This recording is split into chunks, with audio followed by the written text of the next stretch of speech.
सच्चिदानंद भगवान श्री कृष्णचंद्र जी ब्रज में प्रकट होकर अद्भुत रसमयी लीलाएं कर रहे हैं।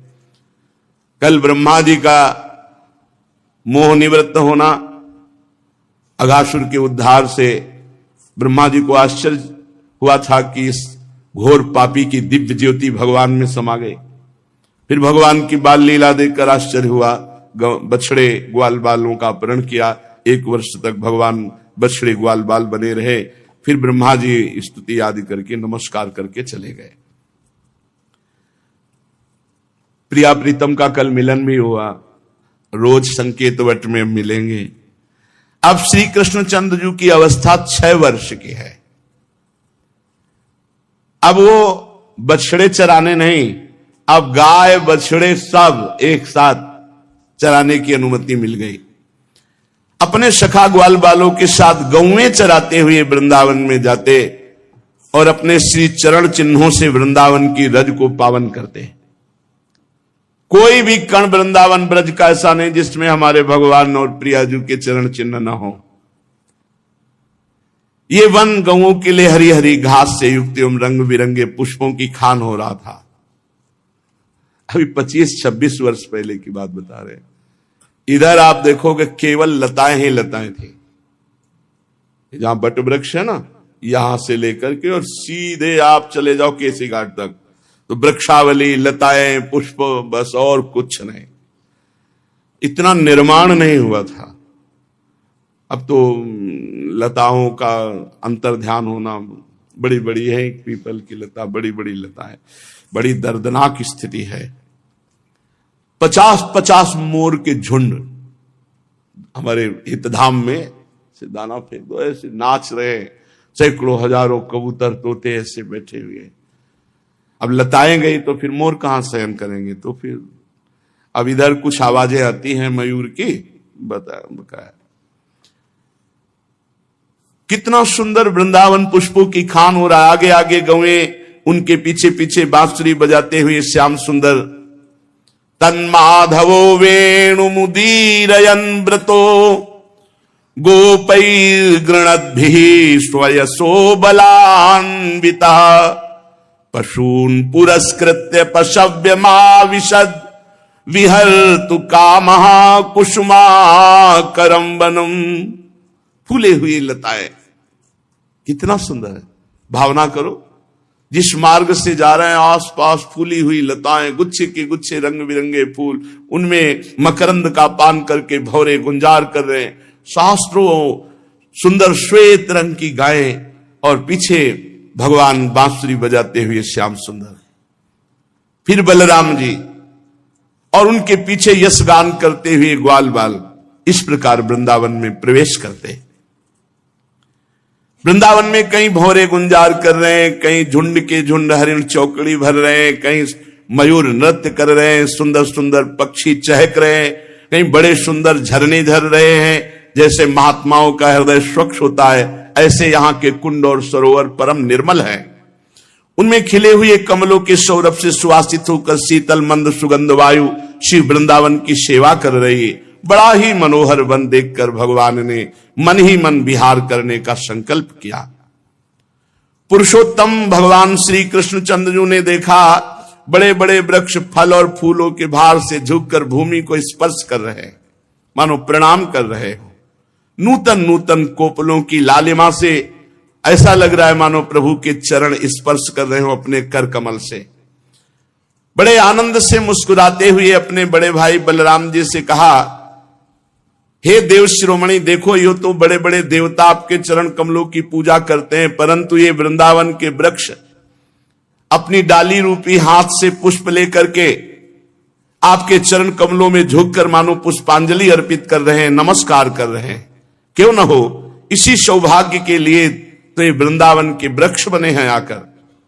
हे आदि पुरुष, आप इस वृंदावन में अपने ऐश्वर्य रूप को छिपाकर बालकों की सी लीला कर रहे हैं, फिर भी आपके श्रेष्ठ भक्त मुनिगण अपने इष्ट देव को पहचान कर देखो ये भौरों के रूप में बड़े बड़े मुनि आपके भुवन पावन यश का निरंतर गुणगान कर रहे हैं। वास्तव में आप ही स्तुति करने योग्य है। प्रभु, जैसे सदगृहस्थ अपने घर में आए हुए संत को देख करके आह्लादित हो जाता है, ऐसे देखो ये आपको आया देखकर यहां के मोर कैसे नाच उठे। हरिणियां मृगनयनी गोपियों के समान अपनी प्रेम भरी तिरछी चितवन से आपके प्रति प्रेम प्रकट कर रहे हैं, आपको प्रसन्न कर रहे हैं। ये कोयले मधुर मधुर कुहू कुहू ध्वनि करके आपका स्वागत कर रहे हैं। प्रभु, ये सब वनवासी होने पर भी धन्य है, क्योंकि संत पुरुषों का स्वभाव ही ऐसा होता है कि आए हुए अतिथि को अपनी प्रिय से प्रिय वस्तु भेंट करके उन्हें प्रसन्न करते हैं। प्रभु, ये वृंदावन की भूमि धन्य हो गई, क्योंकि आपके चरण स्पर्श प्राप्त हुए। ये हरी हरी घास धन्य है, क्योंकि आपके चरणों को सुख पहुंचा रही। वृंदावन की वृक्ष लताएं झाड़ियां, ये सब आपके शरीर का वायु स्पर्श प्राप्त करके, करकमल का स्पर्श प्राप्त करके अहोभाग्य है। ये आपकी दया भरी चितवन, यहां की नदी पर्वत पशु पक्षी सबको कृतार्थ कर रही है। प्रभु, ये ब्रज गोपियां आपके वक्षा स्थल का स्पर्श प्राप्त करके, जिसके लिए स्वयं लक्ष्मी जी भी लालायित रहते हैं, धन्य धन्य हो रही है। परीक्षित, इस प्रकार परम सुंदर वृंदावन को देखकर भगवान श्री कृष्ण बहुत ही आनंदित हुए। अपने सखा ग्वाल वालों के साथ गोवर्धन की तराई में गौएं चराते हुए अनेक प्रकार की बाल लीलाएं करते। एक तरफ ग्वाल बाल बैठ करके भगवान श्री कृष्ण की चर्चा करते, दूसरी ओर बलराम जी के साथ बनमाला पहने हुए भगवान भौरों के स्वर में स्वर मिलाकर गुंजार करते हुए खेलते। कभी कभी श्री कृष्ण कूजते हुए राजहंसों के तरह स्वयं कूजने लगते, कभी नाचते हुए मोरों के साथ ऐसे नाचते कि मयूरों को उपहासास्पद बना देते, कभी मेघ के समान गंभीर गर्जना करते, कभी बड़े प्रेम से नाम लेकर जिस गाय को पुकारते वही हुंकार करती हुई आ जाती, कभी चकोर, क्रौंच, चकवा, भरदूल, मोर आदि पक्षियों की आवाज, कभी बाघ सिंह आदि की गर्जना, कभी बाघ सिंह आदि से भयभीत होने वाली लीला। जब बलराम जी खेलते खेलते थक कर किसी ग्वाल बाल की गोद में सिर रखकर लेट जाते, तो भगवान श्री कृष्ण धीरे धीरे चरण दबाने लगते, पंखा झलते, बलराम जी की सेवा करते। कभी नृत्य तो गायतः क्वापि वल्गतो युध्यतो मिथः गृहीत हस्तौ गोपालान् हसन्तौ प्रशंसतु।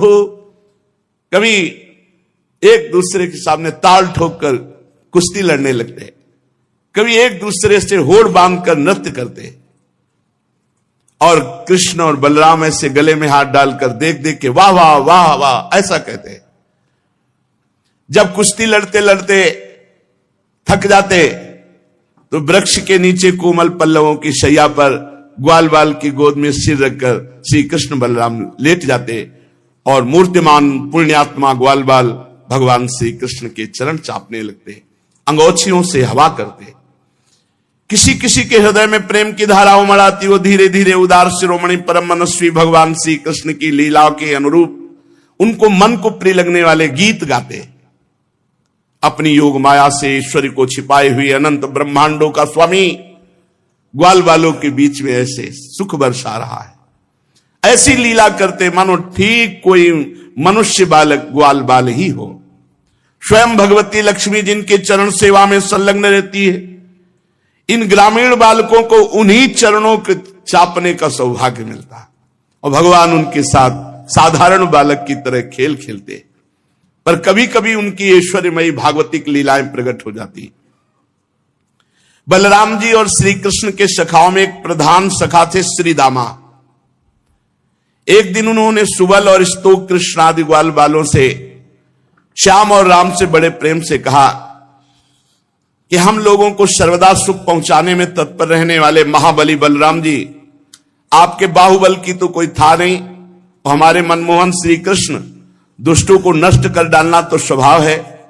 यहां थोड़ी ही दूर पर एक बड़ा भारी वन है, उसमें पात के पात ताड़ के वृक्ष भरे पड़े हैं, और बहुत ताड़ के फल पक पक कर गिरते हैं। पर वहां धेनुकासुर नाम का एक दुष्ट दैत्य रहता है, उसने किसी को भी फल, अगर कोई फल लेने गया तो उसे मार देता है। भैया बलराम जी, भैया श्री कृष्ण, वो दैत्य गधे के रूप में रहता, स्वयं बड़ा बलवान और बहुत से गधे उसके साथी हैं जो दैत्य हैं, गधे के रूप में रहते। शत्रुघाती भैया उस दैत्य ने अब तक न जाने कितने मनुष्यों को मार डाला। यही कारण है इस वन में कोई भी पशु पक्षी मनुष्य कोई भी नहीं जाता। और बड़े सुंदर सुंदर सुगंधित फल है ताड़ के, देखो ना सुगंध आ रही, खाने का मन होता है, चारों ओर मंद मंद सुगंध फैल रही। तनिक ध्यान दो भैया, तुम्हारे मुख में पानी आ जाएगा, रस आ जाएगा। श्री कृष्ण, हमारा तो मन मचल पड़ा है फल पाने के लिए। दाऊ दादा बड़ी उत्कट अभिलाषा की फल पाए, पर वो गधे का रूप रख करके बलवान दैत्य मार देगा अगर हम जाएंगे तो। ग्वाल बालों की बात सुनकर भगवान श्री कृष्ण और बलराम ने एक दूसरे पे दृष्टि मिलाई और कहा अच्छा भैया, और ताल वन की ओर चल पड़े। बलराम जी ने अपनी मजबूत बाहुओं से ताड़ का एक पेड़ पकड़ा और मतवाले हाथी की तरह जेब हिलाया तो ढेर सारे फल नीचे गिरे। जब गधे के रूप में रहने वाले दैत्य ने फलों के गिरने का शब्द सुना तो मानो पृथ्वी को कंपायमान कर रहा है, ऐसे दौड़ा। बलवान था, बहुतों को मार चुका था। बलराम जी के सामने आया, दुलत्ती छाती पे मारी, बहुत रेखता हुआ, क्रोध में भरकर रेखता हुआ दूसरी बार बलराम जी के पास आया, पीट करके फिर दुलत्ती चलाई। बलराम जी जब पूरे अनंत ब्रह्मांडों को सरसों के दाने की तरह फड़ में रखे तो इसकी दुलत्ती क्या करेगी। एक हाथ से दोनों पैर पकड़े और घुमा करके ताड़ के वृक्ष में मारा। धेनुकासुर पधार गया और बड़े ताड़ के वृक्ष हिलकर खूब फल गिरे। तड़तड़ा कर एक दूसरे वृक्षों को हिलाते हुए ऐसे बहुत से वृक्ष गिर पड़े। बलराम जी के लिए तो एक खेल था, परंतु उनके द्वारा फेंके हुए गधे के शरीर धेनुकासुर से चोट खा खाकर वहां सब पूरा वन जितने पके फल रखे सब नीचे आ गए। भगवान बलराम जी अनंत भगवान शेष है। सारा संसार ठीक वैसे ही उत्प्रोत है जैसे सूतों में वस्त्र, तब भला उनके लिए कौन से आश्चर्य की बात थी। जब धेनुकासुर मारा गया तो उसके जो और दैत्य धेनुक के रूप में रहते थे सब आग बबूला हो गए और बलराम जी श्री कृष्ण के ऊपर टूट पड़े। जो आया पीछे के पैर पकड़ पकड़ के सबको ताल वृक्षों पर दे मारा। उस समय वो भूमि ताड़ के फलों से पट गई, टूटे हुए वृक्ष और दैत्यों के प्राणहीन शरीर। बलराम जी और श्री कृष्ण की मंगलमयी लीला देखकर देवतागण फूल बरसाने लगे, बाजे बजाने लगे। धेनुकासुर मारा गया, उसके अनुयायी मारे गए। अब तो सब ब्रजवासी गोप बालक और गोपजन खूब सुंदर मीठे मीठे ताड़ के फल पाए।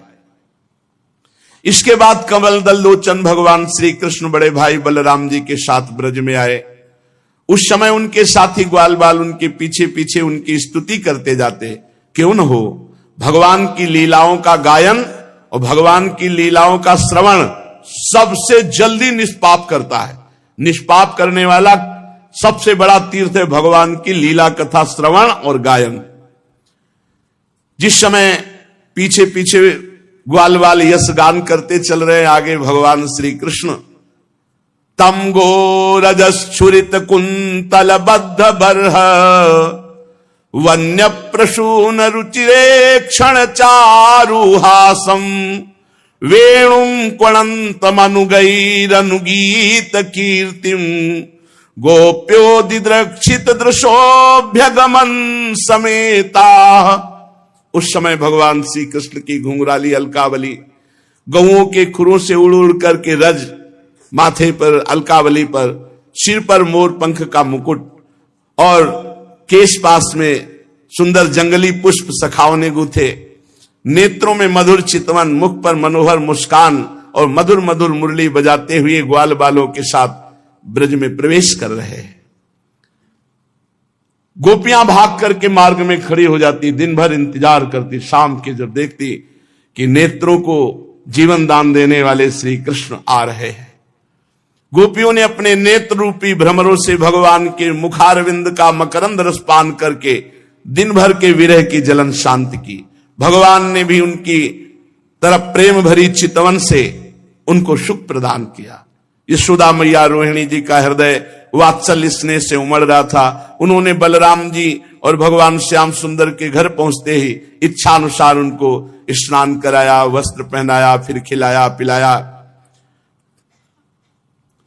दोनों भाइयों ने माताओं का परोसा हुआ स्वादिष्ट अन्न भोजन किया। इसके बाद बड़े लाड़ प्यार से दुलार करके यशोदा और रोहिणी जी ने उन्हें सुंदर सैया पर सुलाया।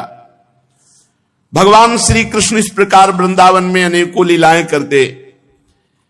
एक दिन अपने सखा ग्वाल बालों के साथ यमुना तट पर गए। उस दिन बलराम जी साथ नहीं गए थे। जब कोई विशेष लीला करनी होती थी तो बलराम जी को किसी न किसी बहाने से भगवान रोक देते थे। और दूसरी बात, ये भैया जी हैं, कद्रू के बड़े पुत्र हैं अनंत शेष भगवान, और उनके पुत्रों में है ये कालिया नाग भी। तो उस दिन बलराम जी को साथ नहीं लाए।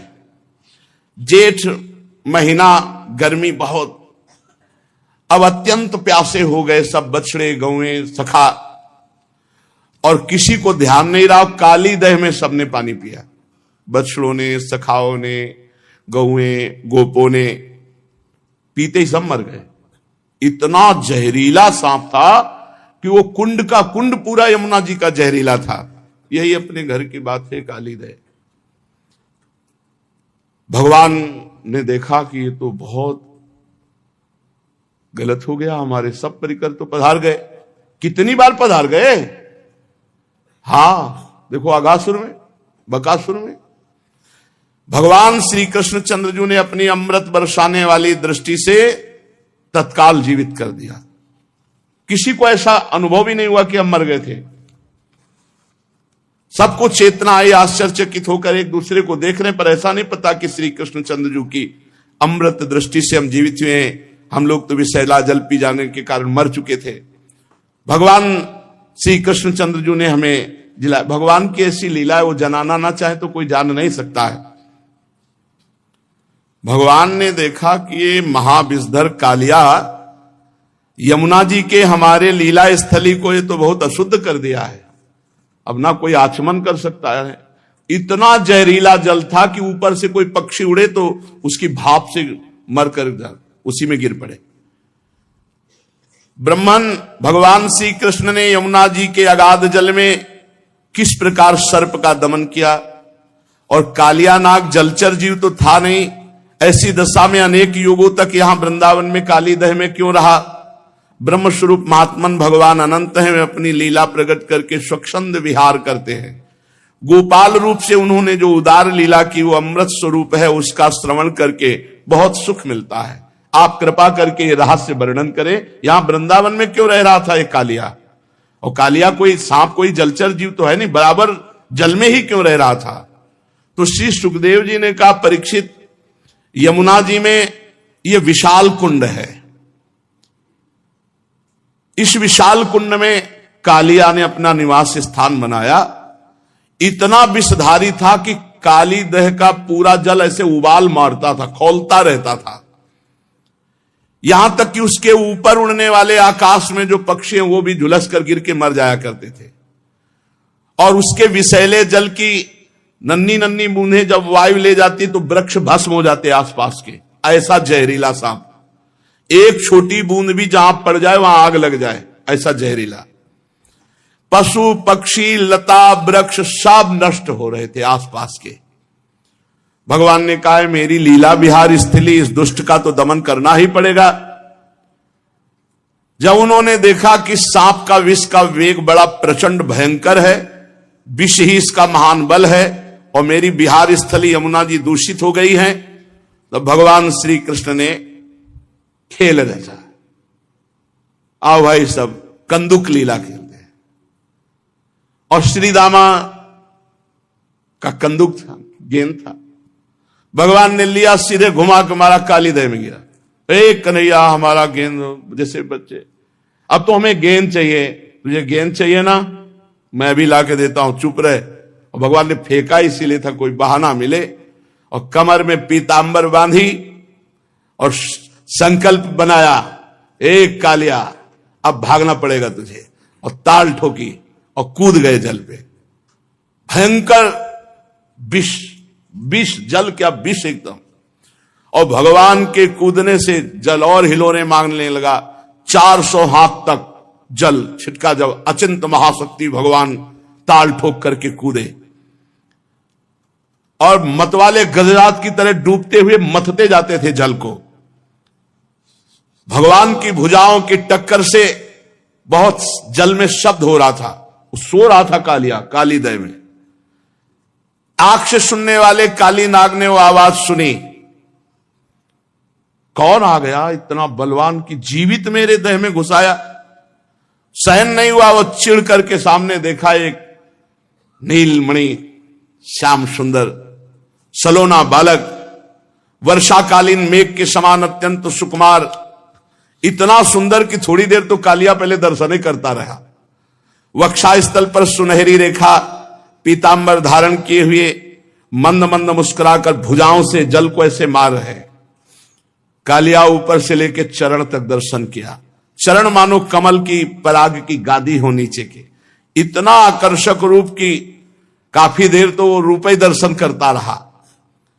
फिर देखा ये मुझसे तनिक भी भयभीत नहीं हो रहा, मौज से मेरे विषैले जल में खेल रहा। तब उसको क्रोध आ गया और उसने सांप का बल पहले वो बंधन में बांधता है, भगवान को बंधन में बांधा और डसा मर्म स्थानों में। उसके सैकड़ों फण थे।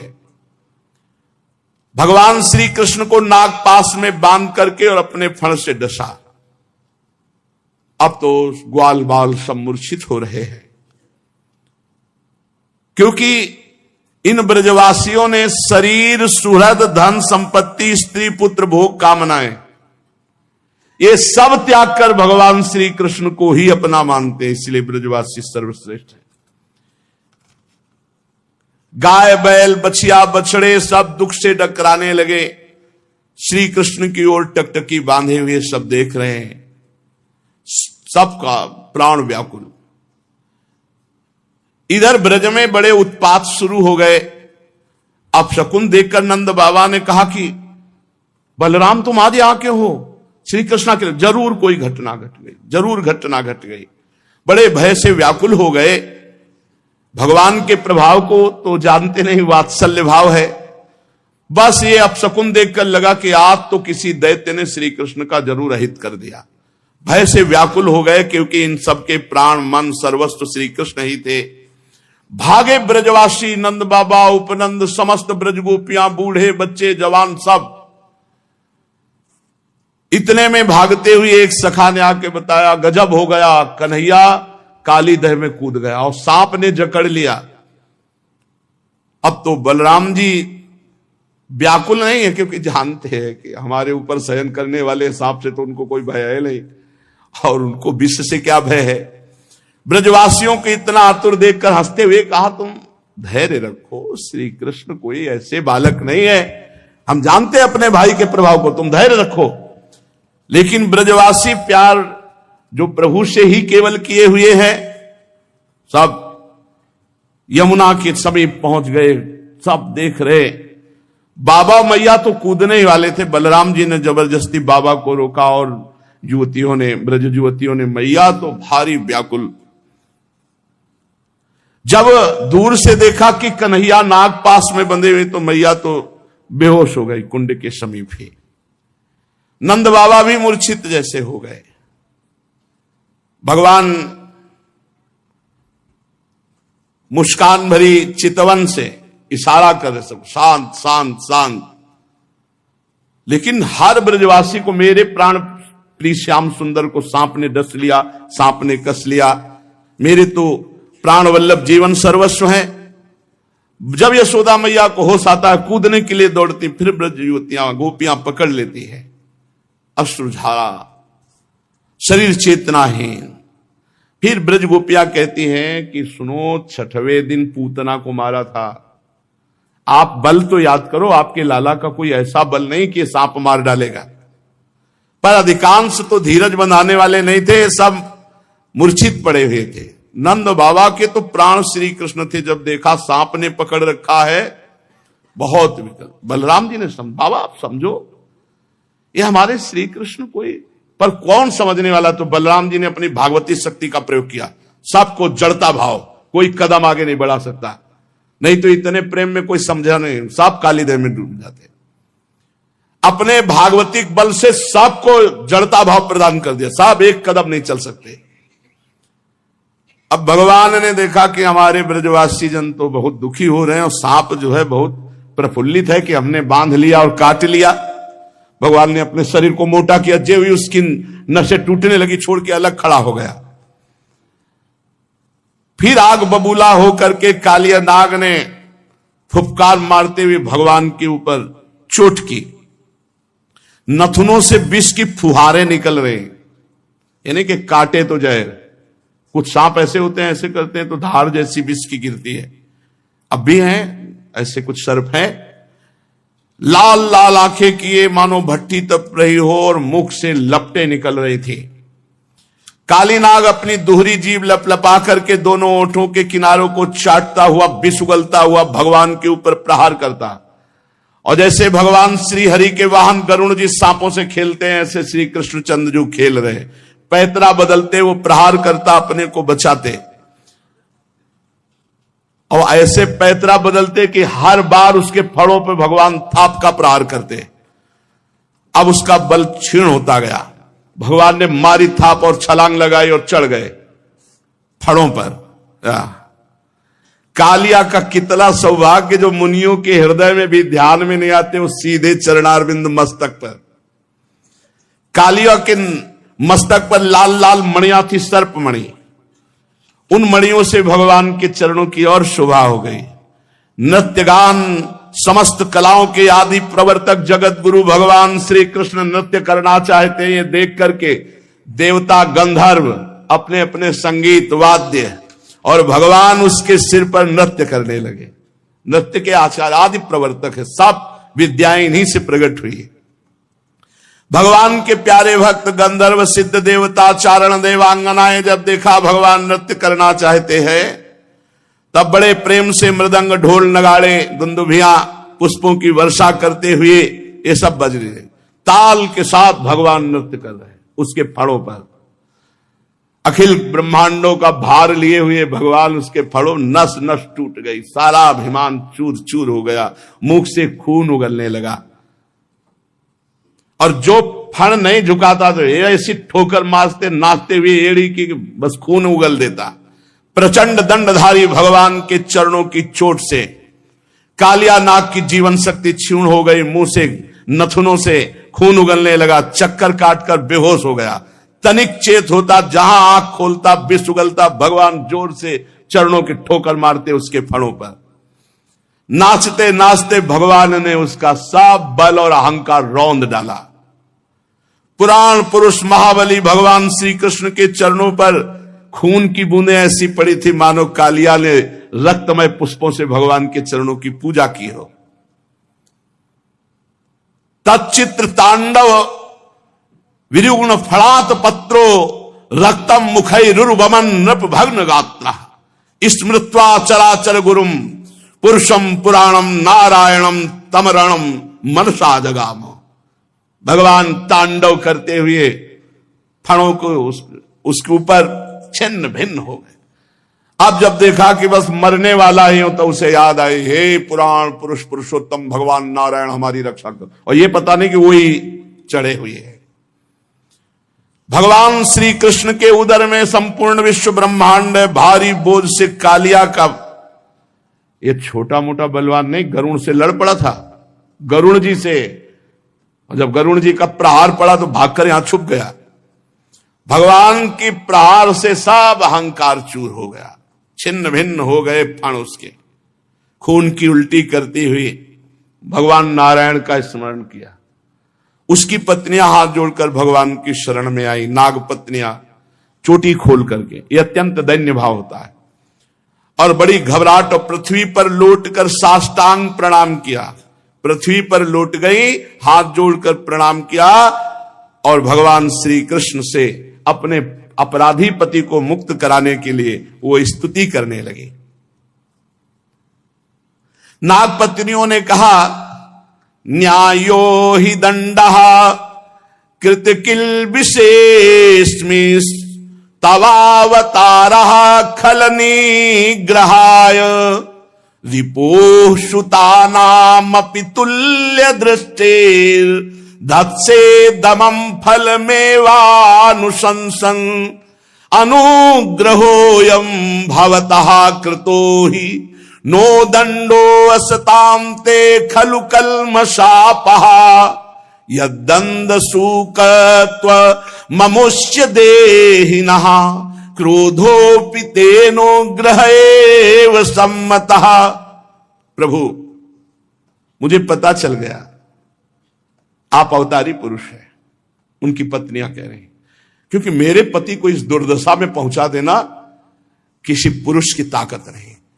ये परम पुरुष पुरुषोत्तम भगवान आपका अवतार हुआ, मैं अब जान गई। तो आपका अवतार दुष्टों को दंड देने के लिए हुआ है, और ये अपराधी था। प्रभु, आपने दंड दे दिया, उचित है। प्रभु, आपकी दृष्टि में शत्रु और पुत्र का कोई भेदभाव नहीं, इसलिए आप जो किसी को दंड देते हो वो उसके पापों का प्रायश्चित कराने और उसका परम कल्याण करने के लिए। हम लोगों पर बड़ा अनुग्रह किया जो आपने दंड दिया। यह है भक्ति, यह तो आपका कृपा प्रसाद है, क्योंकि आप जो दुष्टों को दंड देते हैं उससे उनके सारे पाप नष्ट हो जाते हैं। यह अपराधी है, इसमें तो कोई संशय नहीं प्रभु, क्योंकि अपराधी ना होता तो ये सर्प योनि को ही न प्राप्त होता। अपराधी तो है ही, इसलिए हम सच्चे हृदय से आपसे प्रार्थना करते हैं कि आप अपने क्रोध का त्याग करके अनुग्रह कीजिए, यद्यपि आपका क्रोध भी अनुग्रह ही है। प्रभु, जरूर जरूर इस सर्प ने पूर्व जन्म में मान रहित होकर कोई बहुत बड़ी साधना आपकी की है, क्योंकि आपके चरणारविंद सीधे उसके माथे पे पड़ रहे हैं। इससे बड़े और कौन तपस्वी हो सकता है। ये सब जीवों पर दया करते हुए कोई बहुत बड़ा भजन किया, धर्म किया, तभी तो आप संतुष्ट हुए हैं। आप सबके जीवन स्वरूप आप इसके माथे पे नृत्य कर रहे हैं, इससे बड़ा सौभाग्य क्या होगा। भगवान, हम समझ नहीं पा रहे कि हम जैसों की कौन सी साधना हो सकती है और कौन सी साधना का फल हो सकता है कि आपकी चरण धूलि का स्पर्श पाने के लिए बड़े बड़े तपस्वी लालायित रहते हो। आपके चरणों को प्राप्त किया। कितनी चरण रज दुर्लभ है कि स्वयं अर्धांगिनी लक्ष्मी जी भी बहुत दिनों तक समस्त भोगों का त्याग कर नियमों का पालन करते हुए तपस्या की। प्रभु, जो आपके भक्त है, चरण अनुरागी हैं, वो न नाक पृष्ठम न च सार्वभौमम न पारमेष्ठ्यम न रसाधिपत्यम न योग सिद्धि रपुनर्भवम वा वांछन्ति यत्पादरजः प्रपन्नाः तदेश नाथाप दुरापमन्यैस् तमोजनिः क्रोधवशोऽप्यहीशः संसार चक्रे भ्रमतः शरीरिणो यदिच्छतः स्यात् विभवः समक्षः। नमस्तुभ्यं भगवते पुरुषाय महात्मने भूतावासाय भूताय पराय परमात्मने ज्ञान विज्ञान निधये ब्रह्मणे अनंत शक्तये अगुणाया विकाराय नमस्ते प्राकृताय च कालाय कालनाभाय कालावयव साक्षिणे विश्वाय तदुपदृष्टे तत्कर्ते विश्वहेतवे। नागपत्नियां विनय कर रहे, हे प्रभु, आपके चरण कमलों की धूल की शरण जो ले लेते हैं उनको ऐसा आनंद प्राप्त होता है कि वो स्वर्ग का राज्य नहीं चाहते, वो पृथ्वी की बादशाही नहीं चाहते, वो रसातल का राज्य नहीं चाहते, वो ब्रह्मा का पद नहीं चाहते, वो अणिमाद योग सिद्धियां नहीं चाहते, यहां तक कि जन्म मृत्यु से छुड़ाने वाले कैवल्य मोक्ष की भी इच्छा नहीं करते। स्वामी, ये नागराज तमोगुणी योनि में उत्पन्न हुआ है, अत्यंत क्रोधी है, फिर भी इसको आपकी परम पवित्र चरण रज प्राप्त हुई, जो दूसरों के लिए सर्वथा दुर्लभ है, जिसको प्राप्त करने की इच्छा मात्र से संसार चक्र में पड़े हुए जीव को संसार के वैभव संपत्ति की तो बात ही क्या, मोक्ष की भी प्राप्ति हो जाती है। प्रभु हम आपको प्रणाम करते हैं। आप अनंत एवं अचिंत्य ईश्वर के नित्य निधि हैं। आप सबके अंतःकरण में विराजमान होने पर भी अनंत है। आप समस्त प्राणी और पदार्थों के आश्रय, सब पदार्थों के रूप में विद्यमान है। आप प्रकट से परे स्वयं परमात्मा है। हम आपको नमस्कार करते हैं। आप प्रभु सब प्रकार के ज्ञान के अनुभवों के खजाने हैं। आपकी महिमा अपार अनंत शक्ति है। आपका स्वरूप अपराकृत दिव्य चिदानंदमय है। प्राकृत गुणों एवं विकारों का आप कभी स्पर्श ही नहीं करते। आप ही ब्रह्म है। हे ब्रह्म स्वरूप श्री कृष्ण, हम आपको नमस्कार कर रहे हैं। आप प्रकृति में क्षोभ उत्पन्न करने वाले काल हैं, काल शक्ति के आश्रय हैं, काल के क्षण कल्पादि समस्त अवयवों के साक्षी हैं। आप विश्व रूप होते हुए इस विश्व से अलग भी हैं, दृष्टा भी हैं। आप इस विश्व को बनाने वाले निमित्त कारण हैं और आप इस विश्व के रूप में बनने वाले उपादान कारण भी है। विश्व बनाने वाले आप और विश्व के रूप में बनने वाले आप। प्रभु आप पंचभूत, उनकी तन्मात्रा, इंद्रियां, प्राण, मन, बुद्धि, सबका खजाना चित्ते आप हैं।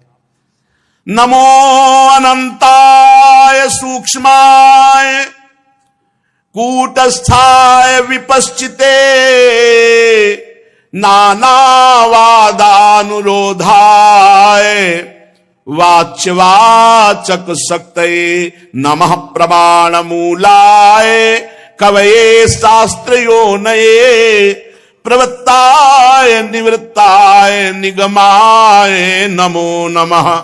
नमः कृष्णाय रामाय वासुदेव सुताय च वसुदेव सुताय च प्रद्युम्नाया निरुद्धाय शाश्वतां पतये नमः। नमो गुण प्रदीपाय गुणात्मच्छादनाय च गुणवृत्त्युपलक्ष्याय गुणदृष्टेष्व संविदे। और भी बड़ी स्तुति है। शेष चर्चा आगे। भगवान की महिमा का गान करते हुए नाग पत्नियों ने भगवान से प्रार्थना की कि हमारे पति को क्षमा कर दिए। बड़े सुंदर शास्त्र के अनुभूत महापुरुषों के हृदय में जो वृत्तियां होती हैं, ये नाग पत्नियां बड़ी तपस्वी हैं, बड़ी भजनानंदी हैं, जो भगवान की ऐसी महिमा का गान करती हैं, क्योंकि इनको अनुभव है, तभी तो भगवत साक्षात्कार हुआ।